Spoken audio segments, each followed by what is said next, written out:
Hi, I'm Frank Trig. You're watching HDNet, your home for MMA. Ryan, Jim and I are having a little bit of a controversy. Obviously, he won his fight against Dwayne Lewis. I mean, he ended up beating him up pretty bad. I watched it 7 times today. I watched it with Chevelle. I watched it with Adam Swift.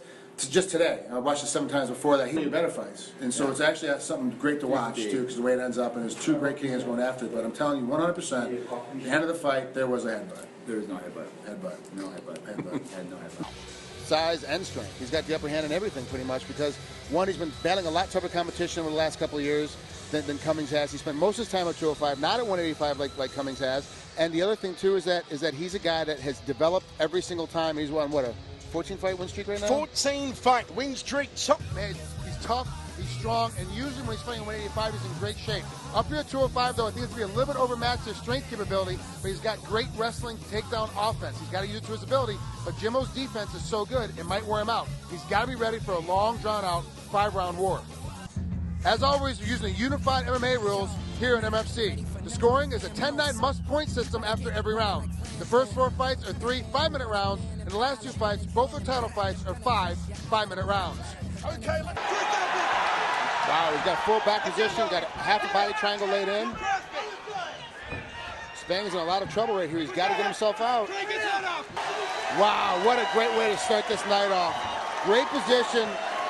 Lockdown from nowhere comes in there and plays in that rear naked choke simply by just outworking, out-hustling Spang the entire time. Great position. Also, too, you can see the difference between the 2 styles that Dietz is very stiff. He's very, very bulked out as he's trying to throw all of his punches with power. And Spratt seems to be very relaxed. I think he throws out there. body shot. Wow, great position, too. He bounced Spratt right off the cage and just basically fell to his butt and rolled over. And all of a sudden, now you see Spratt's on the bottom. He's trying to position, and what happened is that Spratt didn't see it coming. He thought it was going to his legs. He kept his leg down and got caught right in the head. And then what a great takedown. He just used his body weight, rolled him off the cage, bounced him off, and ended up on top. And look for a good armbar right there at the end, and ended up getting reversed and getting put back on his feet. But original left hand that kind of rang him a little bit, and be able to have the sense to follow up and not burn himself out. He picked his spots, looked for the body shot, hit him again, and knock him down to the ground. Now this is unfortunately the best spot for Dees. He's got a chance to rest here because he can tie up Spratt. If I'm Spratt, or if I'm Spratt's corner, I'm trying to get back up to our feet as quickly as possible so he doesn't have time to rest. Great body position, steps right over. Perfect classic, jiu-jitsu 101 right there. Pete Spratt just went back to the old books, made it happen. What the hell? Where the hell did that armbar come from? I've been watching you for years, and that's the last thing I expected. I expected an elbow, I expected maybe some knees in the body, but an armbar from Pete Spratt. Secret is finally, truly, your best nickname ever. Hey, I'm getting old, man. Ladies and gentlemen, your champ, Pete the Secret Weapon Spratt. Henry's doing a lot better job with his defense than we've seen in the past. He's getting both forearms up, he's covering his head pretty well.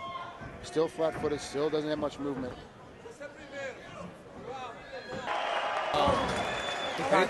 He's fighting. He's still complaining. He's like, look, why did you stop the fight? Why did you stop the fight? But the moment that Washington stood up, he lost his footing again, and Josh Rosendahl had to grab a hold and stand him up. Smart position by DeMars, but unfortunately, he's really not doing much with holding Davis down. He's got to move a little bit more, break those legs, start moving his hips. Either look to submit, sweep, or get back to his feet. Just laying here and letting Davis get little peppering shots is not going to help. Another good one. Another one for the old guys. Obviously, Spratt earned earlier. You won tonight.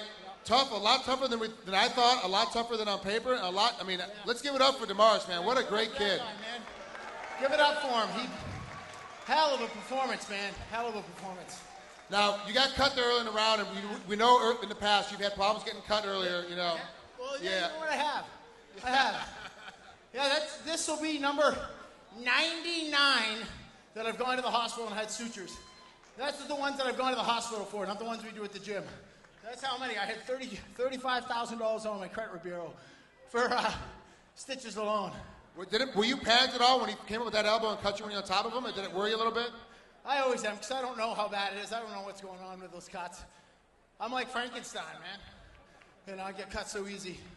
Well, your stance looked better. You obviously changed it from the traditional boxing stance to more of a tie stance. You were catching with some knees. Were you surprised that you couldn't? A lot of those knees landed flush. Were you surprised you didn't put them down? You have to understand, after years of finally making it happen, Ontario finally legalized MMA. Here we are with the first live event ever. Now we just get New York State to follow suit. The world will be a perfect place. Frank Bellinger here tonight. Martin's got to do the same thing that Jesse Juarez did. He's got to take him down and try to ground and pound him out. The problem is, though, is that Lima is so good now at using his footwork, his length, his long-reaching 6'1" jab, and keeping guys away from at all times. When they do get inside, he really goes to the ground and uses superior style of MMA, using his Brazilian Jiu-Jitsu to the best face possible. Terry Martin. Getting kneed or getting kicked, and then or kneeing and kicking you, and then as he's doing it, he throws an underhook in to keep you from shooting on him right in the middle of him. He's got great position with his feet, great position with his hands. Cummins is making a huge mistake. Every time that Jimmo throws a kick of any sort, he drops his hands to catch it. At some point, you know, Jimmo's got great hip dexterity. He's going to go ahead and shift that from a low kick to a high kick and catch him in the head. He's got to be real careful of that. His style really is to kind of wait and hold position and catch with some powerful kicks and catch with the right hand come as you're sliding in. You know, his style isn't to really be forward aggressive. He's kind of stationary aggressive. So, you know, I wouldn't suspect him to pick up the pace a little bit as far as the strikes go, but I would have him pick up the pace as far as movement goes to make. No coaching on the breakout. No coaching. No coaching. Bump forward, lift him up. You know, one of the things that we train a lot of as wrestlers, trying to keep this position, trying to get a guy down, because guys get really good at defense like Jimmo is. Bump him off the cage and get him up in the air. How does Cummings get out of this position, Frank? Turn one hip down, get one leg free, then working on getting the other leg free, all while protecting his body. So he's starting to turn his hip over. He's got to keep doing that, and now swim back and shrimp back the other way to get out of this. Oh, side triangle. He's got an arm triangle in. It's nice and tight. Can Jimmo? Gets on top of him. Nice position. Hips are down. You see there's no space in here at all between his stomach, his hips, and his chest. There's no air, there's no daylight in there at all. Nice arm triangle. Slips it all the way across. He's got it caught in here. Really got to give a big testament to Cummins, because he hips out of this. I mean, this really is a finished position. He just kips up to get out of it. Okay, Frank, and if you're Zach Cummings, what are you doing to turn the tide here in the fourth? Circle off, use my underhook side, my left arm, circle off, get Jimmo's back against the cage and start working myself so I can get on top of him. I got to find a way to get him down to the ground. Man, he really is working those takedowns. He's got perfect timing. He's cutting the corners correctly. He's doing everything technically correct. He's just not getting Jimmo down to the ground. Huge fan of Terry Martin. I love his one style, one punch knockout power. Comes in there, when he doesn't put you out with a one punch, all of a sudden in the middle of it, you start getting scared of his punching, and he starts wrestling at you, starts taking you down. He's got really good wrestling takedown offense. He's really smart. He's very short and compact for the weight, so it makes it very difficult to defend against him. And there was a question before this fight if Martin's chin has recovered from all the other knockouts he had before this. And he got knocked out by Vitor Belfort and some other guys were wondering, like, how's his chin? Has it recovered? And obviously, Lima, you can't really say it hasn't recovered because Lima hit him flush and hit him hard. But geez, it was tough. Martin's just Position, great speed.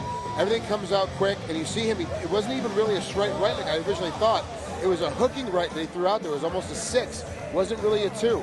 He throws that hand out there and just catches Terry right on the temple and puts him down. And you notice how he throws. He actually throws it as a hook and then chops down to put Terry down on the canvas. Does a cut like that psychologically affect Dollar going into the second round?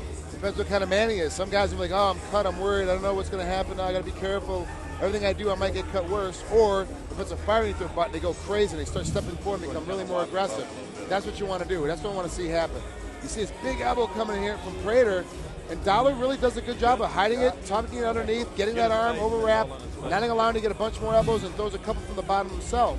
But he's got to get moving. He's got to get stepping. A lot of wind out of his sails. He couldn't move his feet. He gets caught up in that single leg takedown and has no place to go. Can't move anywhere. Just ends up going down to the ground. Beginning of the end was that back spinning kick. It was perfectly placed, and honestly, he couldn't have planned it better. Finally gets the Kimura in, and really the ref has to step in. You know, Dollar didn't tap, at least not I could see. The ref stepped in to save his shoulder because it was in a bad position. You know, of course, for me, the highlight was the fact that I won. I won a bet. You won $100, brother. Finally. Finally, I get rid. We can now drop the pink wig and the pink lipstick, and we get rid of that now that I've won one.